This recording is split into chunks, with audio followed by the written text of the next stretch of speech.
Vauxhall is a brand that conjures up an image of a frustrated carpet salesman cursing his decision to take the unwon home as he will once again miss his ever-growing son's bedtime.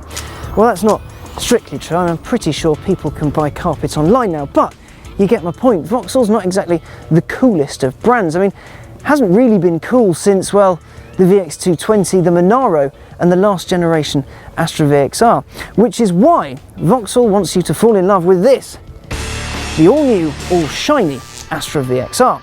It's a follow-up to the last quite mad Astra VXR, which, if memory serves, came with more power than is strictly necessary for a hatchback of its day, and armfuls of torque steer. Not ideal when your competition came in the form of the Renault Sport Megane and a Ford Focus ST. It's a hot hatch, so it's got to do 5 things. It's got to be fast, it's got to be practical, it's got to be affordable, it's got to look good, and it's got to make you feel good. So this new Astra VXR, we've been waiting for this, since the dawn of time? Well, since 2009 at least, when the current generation Astra was launched. The old car, well, it did have a little bit too much power and it was quite torque steering. This one, well, power's up. It's now got 279 brake horsepower and it's got 295 pound-per-foot of torque, which is definitely up on the old car's, 240s. It's nearly as much as the old Ford Focus RS, and it's certainly more than the current Focus ST is endowed with. It'll also do 0 to 60 in 5.9 seconds and top out, where legal, of course, at 155 miles an hour. Now, that sort of powerful German saloon performance, that's impressive. But will it live up to its forebear and develop too much torque for its fronts to handle?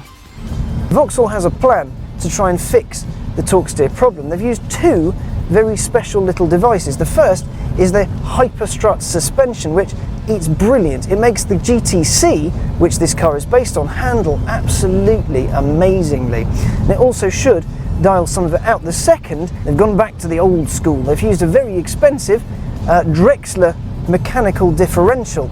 So in theory, torque steer should be dialed out.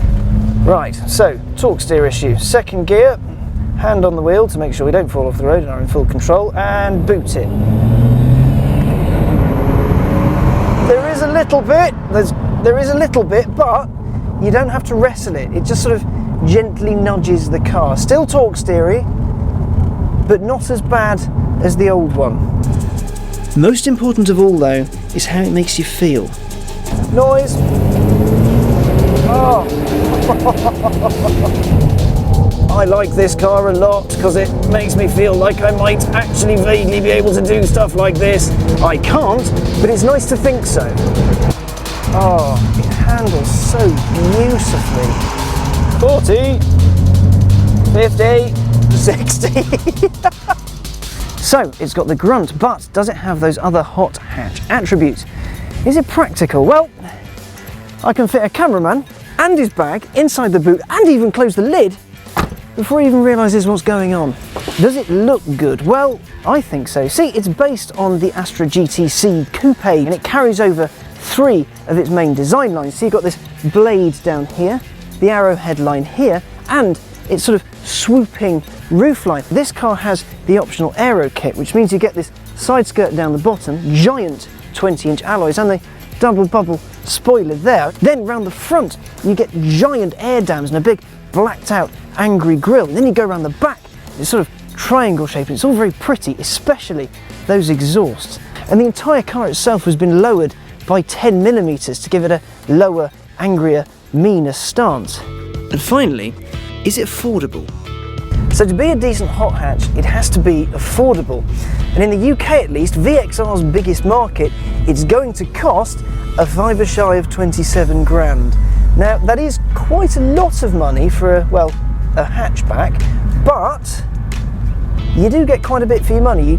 You get 279 brake horsepower, you get something that'll seat 5 people and their stuff, you get a fully mechanical diff. I mean, it's a bit more expensive than the Focus ST, but it's a bit more mad as well. And some people, yours included, do quite like mad stuff. It's a silly car. It'll fit lots of things inside and it'll go from 0 to 62 as fast as a German saloon. It looks madder than a mad thing as well. It brings out your inner lunatic and makes you feel as though you have far more talent than you actually do.